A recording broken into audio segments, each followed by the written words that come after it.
Coming up on Mountain News this morning, an Eastern Kentucky community continues asking for justice for a girl they say was murdered last year.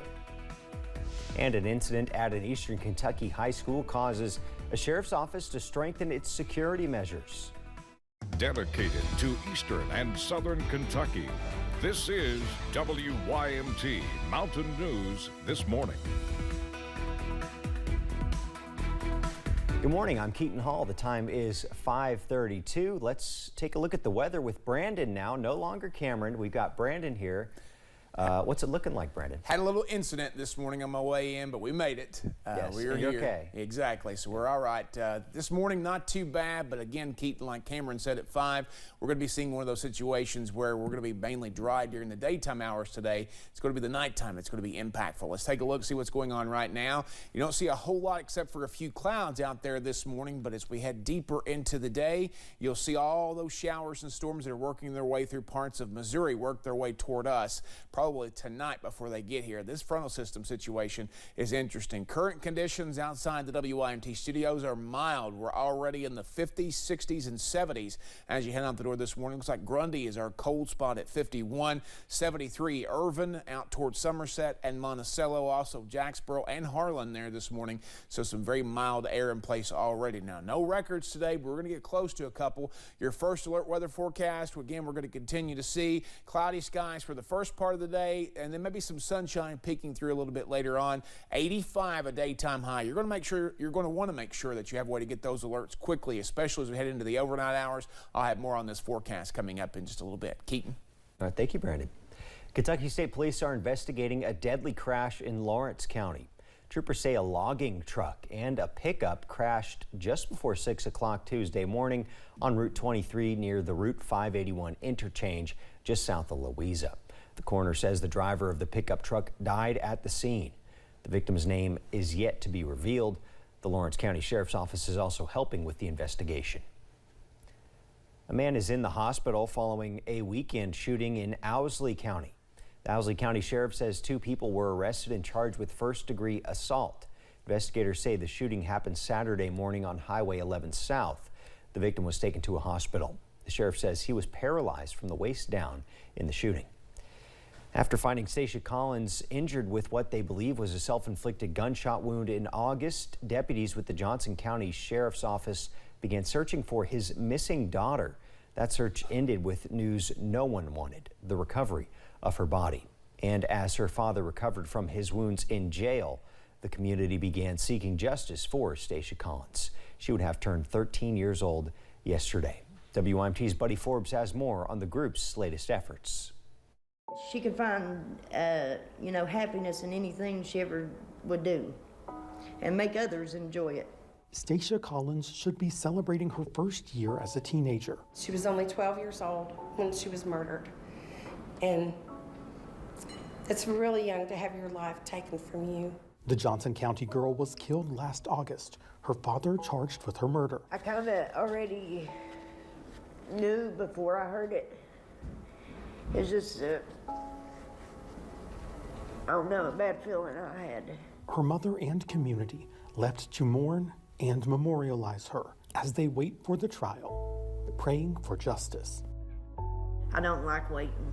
I'm impatient, and I wish it get done and over with, because really I can't heal until it is over, And though she will not be cutting a cake this year, one was cut in her honor, announcing a scholarship fund that advocates hope will keep her memory alive.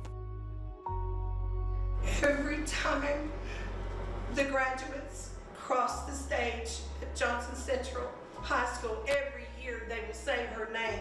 Now, though she will never get the pomp and circumstance, she will be walking across the stage with every award. This right here will be a way that kind of repay the community, but also give people like an option to remember her for something good besides, what happened to her. As they work to let something beautiful hatch. A butterfly kind of, it goes into its cocoon and it's reborn, For the butterfly lover who now has wings of her own. In Johnson County, Buddy Forbes, WYMT Mountain News. Stacia's mother and advocates also hope to create a butterfly bench project in Van Leer, planting metal benches like the ones in Pikeville or Dollywood to serve as a reminder of Stacia's life and light. We now know the name of the woman arrested for firing shots on Berea's college campus. Berea police arrested Allie Isaacs. They say they were called to a shots fired complaint near Prospect Street and Kettering Drive Sunday morning. They later found Isaacs behind a residence hall. They found a handgun with bullet casings around her. She's facing several charges, including wanton endangerment. Deputies from the Whitley County Sheriff's Department were called to US 25 after drivers reported someone walking down the road pointing a gun at people as they drove by. Officers with several law enforcement agencies in both Kentucky and Tennessee were called to shut down a portion of the highway until they could take the suspect, later identified as Harold Lynch of Williamsburg, into custody. Lynch is charged with 2 counts of wanton endangerment and public intoxication. Police say 34-year-old Jonathan Brown of Monticello resisted arrest Monday night and headbutted a deputy. Officers say they responded to the Homestead Heights section of Monticello after being tipped off that a possible suspect in a different crime could be in the area. Police say when they arrived, Brown attempted to run from them, but he was eventually caught. That's when officers say he started fighting and screaming before eventually headbutting a deputy. Brown is facing several charges. 2 incidents in Leslie County last week left one school resource officer injured and another with his gun stolen by a Leslie County high school student. WYMT's Alyssa Williams has the story. On March 28th, school resource officer Randall Combs was called to Leslie County High School after a student had an altercation with a staff member. And we were asked to transport the juvenile down here to the sheriff's office to be picked up by his parents. As the student was being transported, 2 other Leslie County High School students left campus, but were located at the Boone Trail intersection of Wendover Road by another SRO. The officer transporting the juvenile was sitting there in that traffic, and he heard the other officer yell for backup because he was being assaulted by the juveniles. While Combs was assisting that SRO, the student in his SUV found Combs's personal gun hidden in the vehicle and put it in his bag.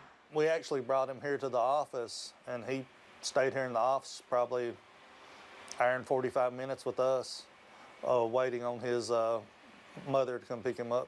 The student kept the gun with him while in the sheriff's office and had it until he was dropped off to the Buckhorn Children's Center, where he handed the gun over to staff members. Officer Randall Combs has received a day without pay, and we're kind of further investigating the incident. At this point in time, we didn't have any policy. He did not violate policy because there was not a policy about securing off-duty weapons inside the vehicle.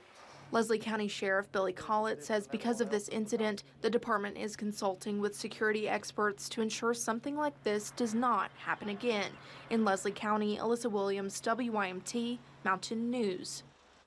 Leslie County Sheriff Billy Collett says the officer's gun was hidden in a medical bag inside of the SUV and was not in plain sight.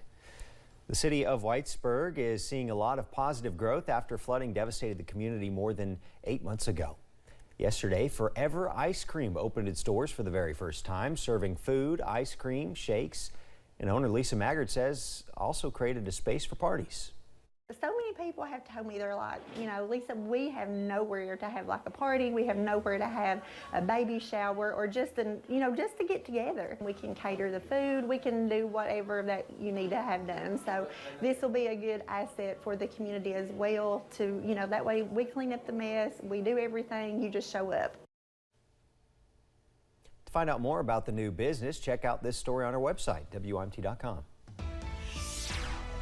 Just ahead this morning, a member of BTS makes history on the music charts after seeing some impressive numbers with one of his hit songs. And all modes of severe weather are on the table tonight as a cold front approaches the region. I'll have more on when they could arrive in about 3 minutes.